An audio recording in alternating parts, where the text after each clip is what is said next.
જય શ્રી કૃષ્ણ બધાને ને જય માતાજી। તો આજે આપણે બનાવીશું સૌરાષ્ટ્રની ફેમસ જે વણેલા ગાંઠિયા જોડે ચટણી ખવાતી હોય છે ફ્રેન્ડ્સ, એ ચટણી આપણે બનાવીશું અને આ ચટણી બહુ જ સરસ થઈ જાય છે। અને તમે કોઈ દિવસ એવું વિચાર્યું નહીં હોય કે આ ચટણીમાં આ વસ્તુ ઉમેરીને આટલી ચટણી એકદમ સરસ થાય છે, તો વિડીયો સ્કીપ ના કરશો, લાસ્ટ તક જોશો તો જ તમને ખબર પડશે। હવે આપણે અહીંયા મેઇન ઇન્ગ્રેડિયન્ટ્સ લીધા છે, લસણ, મરચાં, શિંગદાણા, આદુ, મરચાં અને મીઠો લીમડો છે અને 1 ચમચી આ જે મેઇન સિક્રેટ જે રેસીપીનું વસ્તુ છે ચટણીની, એ પૌવા છે। ફ્રેન્ડ્સ, તમે કોઈ દિવસ વિચાર્યું નહીં હોય કે આ પૌવાથી આટલી ચટણી સરસ થાય છે। મેં બનાવી ત્યારે મને ખબર પડી કે આ ચટણી આટલી સરસ જે વણેલા ગાંઠિયામાં થતી હોય છે, જે ફરસાણવાળાની દુકાનમાં આ જ રીતે ને આ જ આપણે એ લોકો બનાવતા હોય છે, તો એ લોકો જે બનાવતા હોય છે એ જ રીતથી આપણે આ ચટણીને બનાવીશું। એકવાર જરૂરથી ટ્રાય કરજો, તો જ તમને ખબર પડશે કે આ ચટણી કેટલી સરસ થાય છે। હવે મેં અત્યારે આ ક્વોન્ટિટીમાં જ મેં મારા જે સામગ્રી છે એટલા મેં ધાણા લીધા છે। હવે ચટણી બનાવવાની પહેલી પ્રોસેસ કરવાની છે, જે પૌવા બટેકા આપણે રૂટિન નાસ્તો બનાવતા હોય છે એ જ નાસ્તાવાળા પૌવા લેવાના છે અને આ પૌવાને સારા એવા પાણીથી ધોઈ નાખવાના છે, ધોઈ અને કોરા કરી દેવાના છે। હવે આપણે કોરા થાય છે ત્યાં સુધીમાં એક મિક્સર જાર લેવાનું છે, મરચાં, શિંગદાણા કાચા છે, લસણ છે, મીઠો લીમડો, આદુ છે, આટલી વસ્તુને આપણે પહેલાં અહીંયા ઉમેરી દેવાની છે। મારે થોડું નાનું બાઉલ છે, જે ચટણી જો સ્પેશિયલ છે પણ વસ્તુ બધી સારી એવી આવી જાય છે, તો 1 ચમચી જેટલા કાચા શિંગદાણા લીધા છે।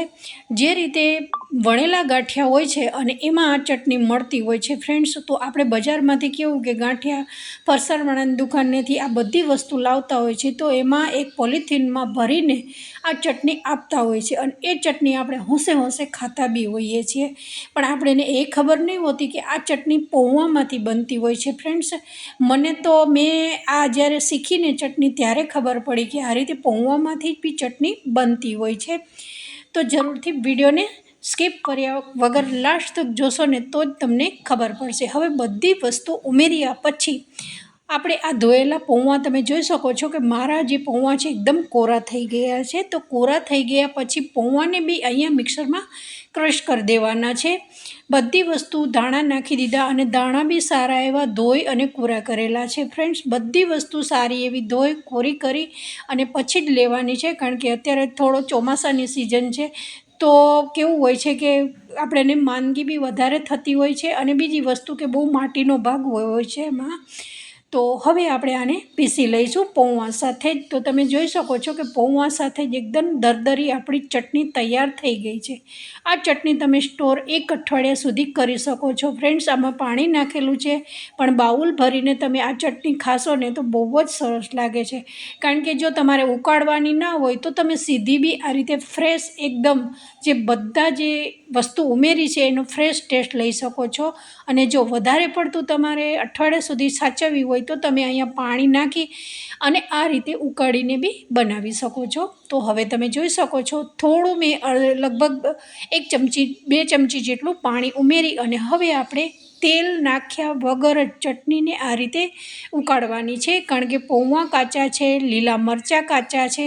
જો તમે કાચી વસ્તુ જ ખાવા માંગતા હો અને બધી વસ્તુનું એકદમ સ્ટ્રોંગ ફ્લેવરવાળું તમારે ચટણી બનાવવી હોય તો તમારે આ જે પ્રોસેસ હું ગરમ કરવાની કરું છું એ તમારે સ્કીપ કરવાની। તો એકદમ ફ્લેવરથી અને એકદમ સ્ટ્રોંગ ફ્લેવરથી આ ચટણી તૈયાર થઈ જશે। લગભગ 3 મિનિટ સુધી આ રીતે મેં ચલાવ્યું છે। ત્યાર પછી અહીંયા થોડો ખટ્ટો ટેસ્ટ દેવા માટે મેં અત્યારે 1 ચમચીના ચોથા ભાગ જેટલી લીંબુના ફૂલ લીધા છે। હવે અહીંયા ગળ્યો ટેસ્ટ માટે મેં 2 ચમચી ખાંડ નાખી છે, પણ સ્વાદ અનુસાર મીઠું તો નાખવું ખૂબ જરૂરી છે, નહીંતર બેસ્વાદ ચટણી આપણી બને છે। હવે અહીંયા 2 ચમચી જેટલી મેં ખાંડ નાખી છે। જે તમને ખાંડ ન પસંદ હોય તો તમે અહીંયા ગોળ બી ઉમેરી શકો છો, પણ જે ફરસાણવાળાની દુકાન જેવી જ બનાવી હોય તો તમારે આ પ્રોસેસ કરવી ખૂબ જરૂરી છે। હવે તમે ફ્રેન્ડ્સ જોઈ શકશો કે જુઓ મેં અત્યારે હળદર નાખી છે। જો હળદર નાખી છે ને પછી સેમ તમને ફરસાણની દુકાનમાં જે ચટણી તમે વણેલા ગાંઠિયા જોડે લાવતા હોવ છો ને એ જ કલરમાં તમને ચટણી આ દેખાશે।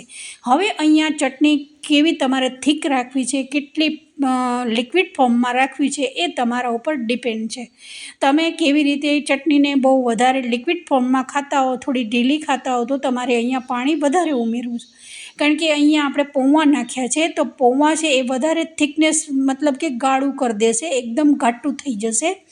તો જેમ પૌવા અને ચટણી ઠંડી થશે એમ એકદમ ઘાટી થવા માંડે છે, એટલે પાણી નાખવું તો ખૂબ જરૂરી છે.